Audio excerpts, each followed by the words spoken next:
Unveils on Taiwan. I'm Ethan Liu with news from here in Taiwan and around the world. Taiwan has banned student exchange programs with 3 Chinese schools after the education minister said they were being controlled by an intelligence gathering department set up by Beijing. Reese Ayers has more. Taiwan's education ministry has blacklisted 3 Chinese schools over alleged ties to Beijing's United Front, essentially banning student exchange programs with Taiwan. The 3 institutions in question are Huachao and Jinan universities and the Beijing Chinese Language and Culture College. There are over 2,000 Taiwanese students currently enrolled in those schools, and among their alma mater, some Taiwanese lawmakers. Education Minister Zheng Ying-yao said those particular schools are under the control of the United Front Work Department. That's a body set up by China's Communist Party to gather intelligence on and attempt to influence so-called elite individuals from outside China, including from Taiwan. Minister Zheng said the measure is necessary to prevent China from systematically targeting or recruiting Taiwanese students, and that education providers have an obligation to protect national security, adding that degrees from those universities will no longer be recognised, though previously obtained qualifications will be unaffected. As for the more than 2,000 students currently enrolled at those schools, the Mainland Affairs Council, which handles relations with China, had this to say. 我想教育部他对于这些还在学的学生他的权益，我想他会采取教育部会有其他的方法我觉得这些学生的就学权益基本上基本上是必须要保障必须要保障，但是具体的这个政策到底是什么那有待教育部来做决定。 The president of Taiwan's own Jinan University has already said they'll comply with the ban. Institutions found defying the ban will lose government subsidies, but individual students will still be able to apply to the schools independently, though they may not want to if those degrees will no longer be recognized in Taiwan. China and Taiwan have already put limits on diplomats and tourists traveling between both countries, and this is yet another restriction on exchanges across the strait, further straining already tense relations. Fu Hong and Reese Ayers for TaiwanPlus. In Thailand, Chinese nationals rescued from scan centers in Myanmar have been flown back to China. That's as thousands of people have been freed amid a crackdown on transnational crime rings, and some are showing signs of torture and abuse. Joyce Zhen reports.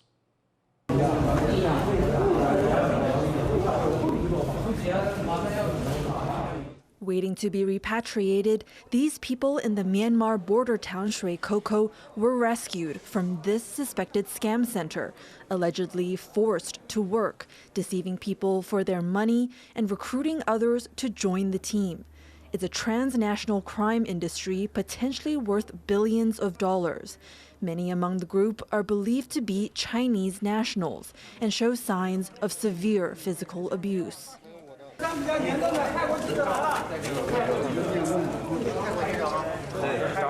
Their employers taken into custody by local militia.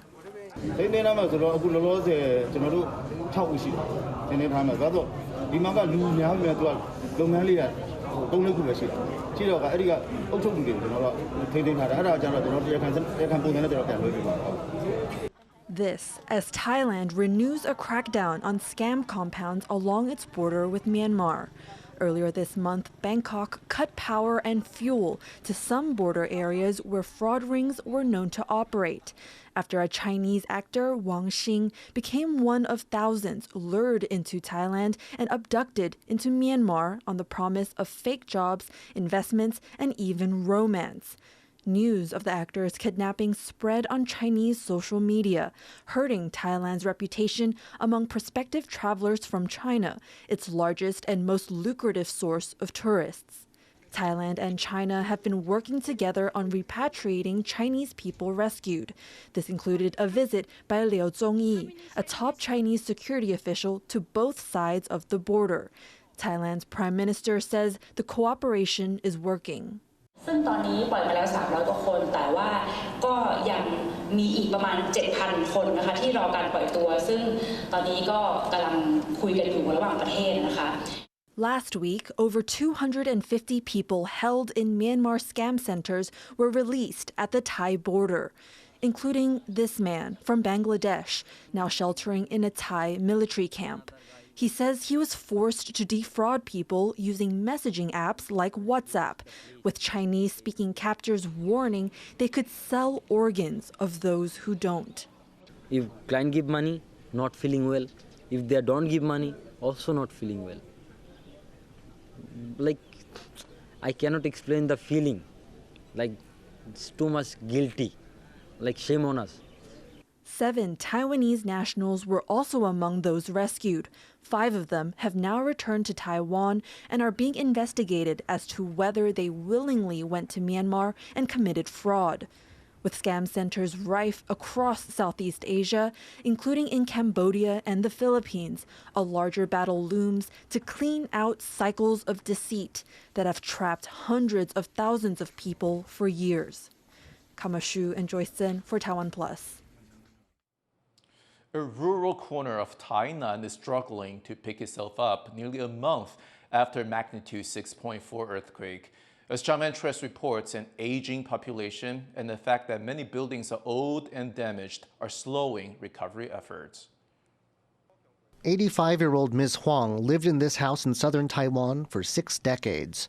But a month after a serious earthquake, she's unsure if she can stay. With cracks tearing through the walls, the structure's been declared unsafe.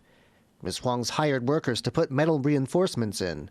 The question now is which will win out: her desire to stay put and avoid burdening her children and grandchildren, or her fear the temporary fixes will give way.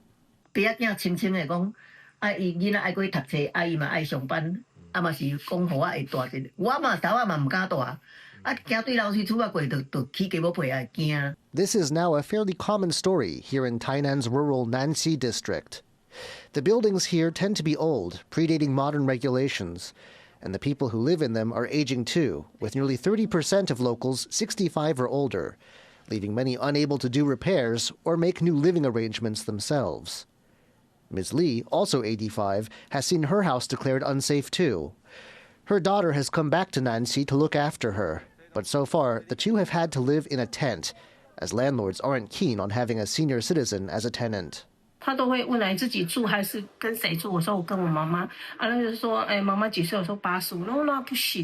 There are some opportunities to get temporary housing. The Tainan city government is working on converting dorms set up for waterworks employees into shelters.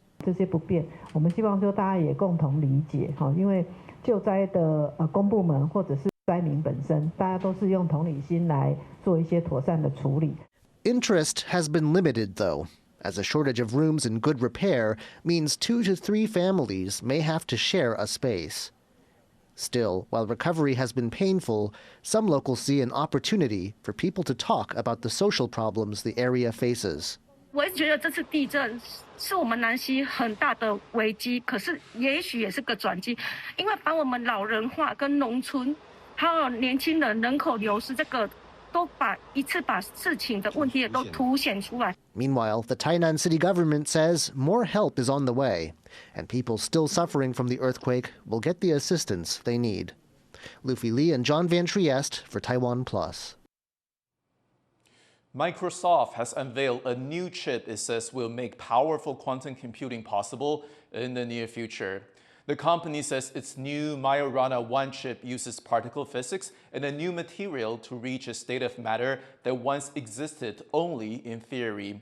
Microsoft compared its new tech to the development of the semiconductor, which paved the way for modern computing. It says the chip could help make quantum computers possible in years, not decades, and could lead to breakthroughs in fields such as medicine and chemistry.